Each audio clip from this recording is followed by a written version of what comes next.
Halo, apa kabar Anda semua? Kembali berjumpa dengan saya, Bung Rocky Gerung. Dan nggak sengaja kita nggak janjian ini dress code-nya warnanya sih mirip-mirip ya. Ya, mulai senada Bung Rocky. Ini mudah-mudahan ini semangat kita memang sama juga gitu. Warna kita senada bahwa kita harus fight menghadapi pandemi, dan yang paling penting selalu kita gaungkan adalah solidaritas di antara kita menghadapi pandemi, ya, Bung Rocky.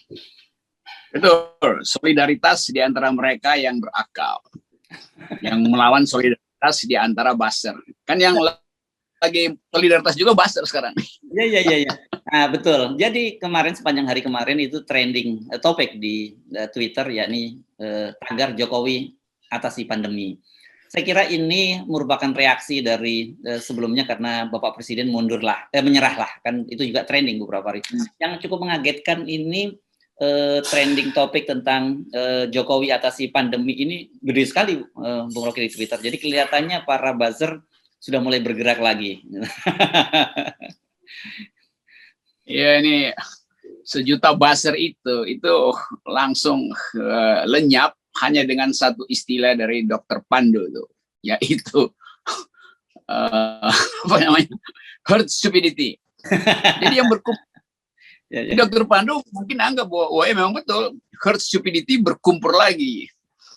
Ya itu yang buzzer itu kan, itu sebetulnya yang terjadi. Ya, kita nggak pernah mampu untuk menemukan sebetulnya cara baik dari istana. Ngapain istana ngerain buzzer lagi? Kan COVID itu nggak takut pada buzzer. COVID takut pada konstruksi berpikir yang masuk akal. Ini buzzer kan nggak punya akal. COVID bilang, ya lu ngoceh segala macam. Buzzer menyalak, COVID berlalu, itu kira-kira. Iya. Ini fenomena ini kita bisa sebut, kalau dulu di KPK kan ada istilah yang sangat terkenal, koruptor fight back. Ini buzzer fight back gitu ya. Dalam situasi pandemi mereka merasa masih perlu dikerahkan. Tetapi saya kira perlu kita ingatkan tadi, dan saya perlu garis bawahi pernyataan Anda bahwa buzzer ini nggak akan mampu dia melawan COVID gitu. Karena buzzer karena COVID tidak kenal buzzer gitu ya. Yang dia kenal adalah inangnya manusia. Selama manusia masih terus bergerak, berkumpul, ya virus itu bisa bergerak dari satu inang ke inang yang lain, bukan dari buzzer ke pemerintah atau dari pemerintah ke buzzer. Ini ya itu namanya ilmu memetik gitu. Jadi meniru kemudian meluas. Jadi buzzer meniru terus sesuatu yang nggak ada gunanya tuh. Karena bagi COVID tuntutan cuma dua, atau turunkan pandemi atau turunkan presiden. Kan cuma itu intinya tuh. Jadi tinggal dipilih mau turunkan pandemi atau turunkan presiden. Turunkan presiden itu adalah kemarahan publik terhadap kebijakan yang tidak mampu untuk mengendalikan penambahan angka kematian, kan itu soalnya tuh. Atau dengan cara lain, ya turunkan pandemi. Bagaimana caranya? Ya lockdown. Jadi kalau buzzer ini nggak paham tentang, atau memang dia nggak paham sebetulnya, minimal dia mampu untuk melihat dirinya sendiri itu, bahwa semakin dia ngoceh itu COVID-nya semakin menganggap bahwa silakan kalian ngoceh, karena COVID menunggu kebijakan, bukan ngoceh di media massa seolah-olah presiden bekerja. Oke, nah ini kan serius sekali karena survei tadi, karena Anda menyebut Dr. Pandu, ini surveinya di Jakarta itu hampir 50% ya, sekitar 44% itu sudah tertular COVID. Jadi, dan ini surveinya bukan seperti survei yang kita dilakukan oleh pollster ya, bukan survei bayar semacam ini. Ini surveinya jadi ada semacam dilakukan tes gitu, dan ditemukan fakta bahwa 44,5% orang di Jakarta itu sudah terpapar COVID. Dan rentang usianya ini sangat menarik. Ternyata anak mulai dari 1 sampai 60 tahun. Ini kan data ini sebenarnya kalau di pemerintah tidak menutup mata, tidak menolak kebenaran, ini bisa menjadi semacam apa ya? Semacam basis bagaimana untuk menghadapi COVID di Jakarta yang sangat masif ini. Ini sebetulnya data Dr. Pandu itu hasil riset dari kalangan epidemiologis. Itu sebetulnya mengusulkan agar supaya minimal Jakarta di lockdown, karena kasusnya segitu tuh. Tapi melockdown Jakarta itu bukan cuma Jakarta. Penduduk Jakarta tuh mungkin 10-15 juta tuh. Kan di luar Jakarta harus dianggap sebagai wilayah pandemi Jakarta tuh. Tangerang, Bekasi, Bogor segala macam, karena di situ lalu lintas masih bisa masuk keluar. Jadi kalau kita menghitung misalnya herd immunity, kalau disebut ya 50-70%, itu mesti 70% dari 10 juta tuh. Itu konsepnya dibikin di Jakarta aja kan.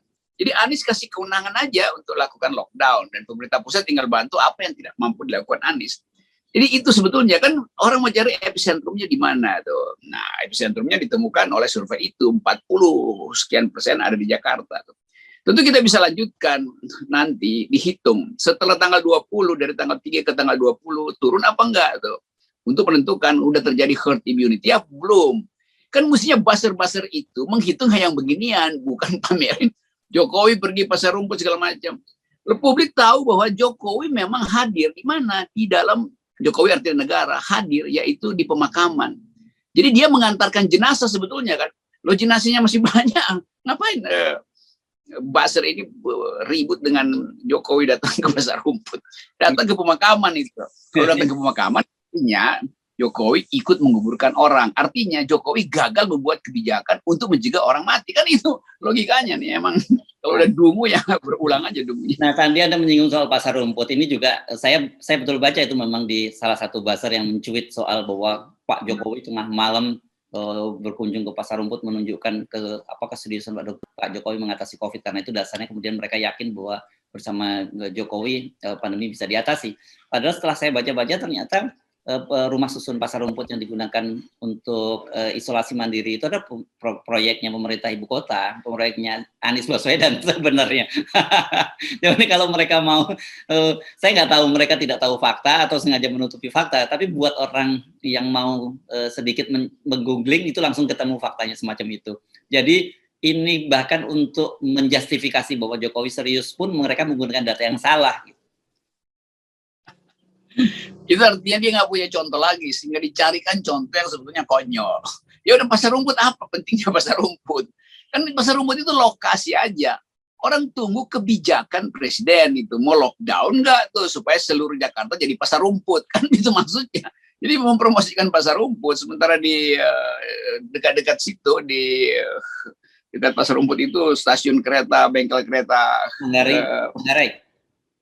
Bukit Duri itu kemarin beritanya satu keluarga kena itu. Dan jadi ini kita mau lihat buzzer ini jadi kayak lihat orang yang berguling-guling untuk cari perhatian, padahal dia guling-guling digorong-gorong doang kan. Ya. Jadi sekali lagi, kebijakan itu hanya bisa diolah kalau ada keketatan di dalam asumsi dan dalam konsekuensi itu. Nah, asumsinya udah keliru dari awal, dan sehingga konsekuensinya juga bertambah kan. Jadi semakin buzzer berteriak itu nggak ada gunanya kalau 41% itu nggak bisa diturunkan oleh pemerintah pusat. Kan ini proyek pemerintah pusat nih, nanti Anies lagi disalahin. Padahal sebetulnya dengan mudah, misalnya kalau kita berpikir agak masuk akal gitu. Oke, Jokowi gagal, udah. Kegagalan itu bukan lagi diafirmasi oleh epidemiologis. Dunia mengafirmasi itu. WHO udah bilang Presiden Jokowi gagal. Kan kasarnya begitu.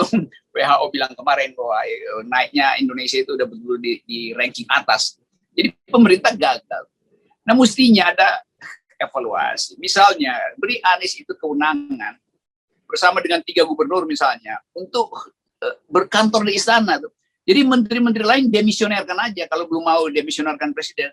Demisionerkan menteri-menteri lain, ambil 3 gubernur berkantor di situ supaya publik percaya bahwa ada kepemimpinan. Selama yang memimpin presiden, orang nggak percaya. Ini masalahnya. Jadi buzzer ini nggak punya ide tuh. Jadi presiden datang ke pasar rumput. Ya orang bilang, ya ngapain di situ? Pasar rumput itu mau beli obat apa di pasar rumput? Diolok-olok lagi kan Pak Jokowi, sayang Pak Jokowi. Ya, saya usulkan begitu. Ya. Tapi saya kira kan kalau buzzer ini kan dia cuma menggonggong seperti order yang disampaikan oleh para yang menghandlenya atau kakak pembinanya kan gitu. Tapi jadi kita sebenarnya melihat ini adalah kebijakan dari pemerintah, harus dilihat situ, atau orang di kalangan pemerintah. Nah, yang cukup menarik karena tadi Anda menyinggung soal Anies Baswedan ini, ada pernyataan Anies Baswedan yang ini mungkin banyak orang yang jeli itu bisa ditafsirkan dengan berbagai makna. Dia minta kepada rakyat Jakarta dan Indonesia untuk nurut atau patuh kepada kepemimpinan Pak Jokowi dalam menangani COVID. Nah kan yang jadi masalah ini saya lagi mikir apa ini sindiran buat Pak Jokowi atau ini cara strategi Anies karena selama ini dia tahu bahwa setiap dia mengambil langkah akan mentok. Dan situasinya sekarang kelihatannya pemerintah pasti akan punya pilihan gitu. Gimana Anda melihatnya ini, Bung Rocky, statement Anies?